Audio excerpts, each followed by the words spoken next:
गाववार meeting आम्ही जी तिसरी पालक सभाची घेतोय.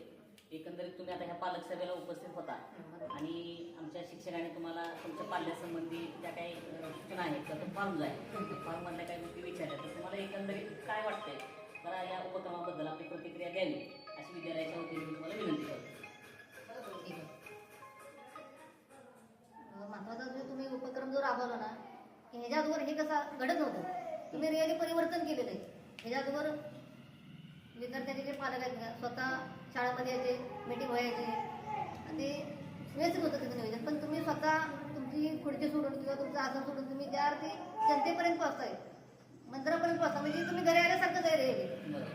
तर ह्या तुम्ही जे टीमवर्क केलं, तुमचे विचार मांडले, शिक्षकांनी पण पूर्ण जबाबदारीनं पालकांना एकत्र करून आहे की आपण सगळे एक आहोत. आपण पालक आणि शिक्षक हे वेगळे नाहीत, हे विद्यार्थ्यांचे गुरुच आहेत, घरातलेच आहेत. मुलगा कुठं चुकतोय का, कुठं तरी संघ चुकतोय का, कुठं त्रास देतोय का किंवा आपण कुठं काही पडतोय, ह्या विषयावर एवढी अनमोल माहिती शेअर झाली सगळ्याबद्दल.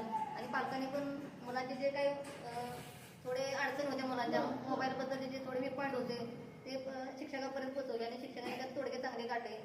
किंवा कॉलेजची परीक्षा असू द्या, तुमची शाळेचा विषय असू द्या, इतर परीक्षा असू द्या किंवा भरपूर मुलांना जे शाळेत नॉलेज भेटतं त्याबद्दल एक चांगली माहिती दिली. त्यातनं म्हणजे एवढी सुंदर एक विचार सगळा उदयाला आला की काही काही जे पाठ होते ना की आपल्या मुलांची चिडचिड होती, मोबाईलमुळे होती, अभ्यासामुळे होती, लेटमुळे उठतात त्यामुळे चिडचिड होती. त्याच्यावर काहीतरी मार्गदर्शन निघावं, त्याच्यावर पण पालकांनी पण चांगले सल्ले दिले, ते पण तुम्ही ॲक्सेप्ट करून त्याच्यावर पण चांगले विचार करून पण आपण त्याबद्दल पण मुलांची चिडचिड होऊ नये. कारण मुलं ही देवाकडचे फुलं असतात.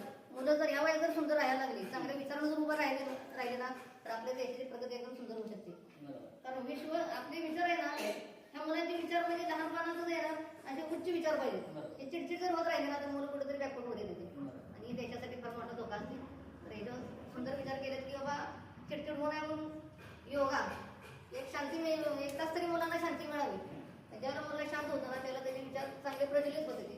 यासाठी पालकांनी काय सूचना केला तुमच्या तुम्ही त्या ॲक्सेप्ट केल्या आणि याच्यावर पण तुम्ही सुंदर एक पर्याय काढलेला आहे, तो पण तुम्ही लागू करणार आहे भविष्यात आपल्या शाळेसाठी. म्हणजे त्याबद्दल पण मी शाळेचे आभार मानतो.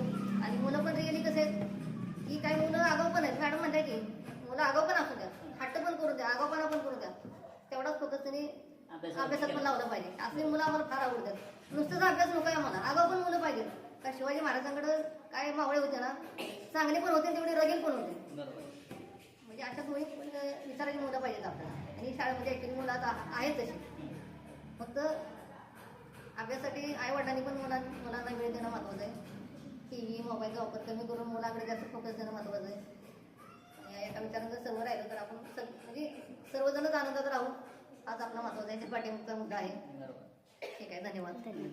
आम्ही विद्यार्थ्यांच्या सर्वांगीण विकासासाठीच बऱ्याचशा योजना राबवलेल्या आहेत. आता तुम्ही या वर्षामध्ये आल्यापासून बघितलं की विद्यार्थ्यांचा सर्वांगीण विकास होण्याच्या दृष्टीनं विद्यार्थ्यांना भविष्यामध्ये काही नोकरीच्या संधी निर्माण व्हाव्यात यासाठी आपल्याकडे जीवनचा कोर्स आहे कौशल्यावर आधारित. त्या कोर्सच्या माध्यमातून 9वी आणि 8वीच्या विद्यार्थ्यांना मार्गदर्शन केलं जातं आठवड्यातून 1 दिवस.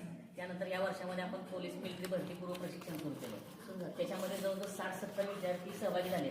आणि सकाळी या विद्यार्थ्यांना लवकर उठणं, त्यानंतर त्या ज्या काही त्याच्यातल्या सवयी आहेत त्या सवयी विद्यार्थ्यांना चांगल्या प्रकारे लागलेल्या आहेत. आणि निश्चितपणे हे एक पॅम्पलेट आम्ही सर्वांच्यापर्यंत पोहोचवलं होतं यापूर्वी, रंग माझा वेगळा नावाचं. म्हणजे आमचा रंग वेगळाच आहे आणि तो वेगळा रंग करण्याचं काम आम्ही करतोय. आणि माझं मूल देगाव विद्यालयात शिकणार, कारण त्याच्या सगळ्या गोष्टी पाठीमागे दिलेल्या, त्या पाठीमागे दिलेल्या सगळ्या गोष्टी आम्ही अंमलात आणतोय. आणि निश्चितपणे नजीकच्या काळामध्ये हा फॉर्म जर बघितला तर आत्ताच त्या विद्यार्थ्याच्या मनामध्ये असा प्रश्न निर्माण झाला पाहिजे की मला काय व्हायचंय. बरोबर आहे, त्यानं ध्येय निश्चित केलं पाहिजे. आणि ते ध्येय निश्चित करण्यासाठी आता जर त्यानं ध्येय ठरवलं मला हे व्हायचंय, त्या दृष्टीने तो प्रगती करेल, त्या दृष्टीने त्याची वाटचाल होईल आणि निश्चितपणे तो त्या चांगल्या पद्धतीने करेल. तुमच्या ज्या काही सगळ्या विद्यालयाकडून अपेक्षा आहेत ते मी आणि माझे सर्व शिक्षक शिक्षकेतर सहकारी निश्चितपणे आम्ही चांगल्या प्रकारे पूर्ण करू. आणि या विद्यार्थ्यांचा विकास करण्यासाठी तुम्ही ज्या विश्वासानं आमच्याकडे तुमचे पाल्य गाजलेल्या शाळेत त्या विश्वासाला पात्र राहण्याचं काम विद्यालयाने यापूर्वी निश्चित केलेलं आहे आणि यापुढेही करेल. धन्यवाद.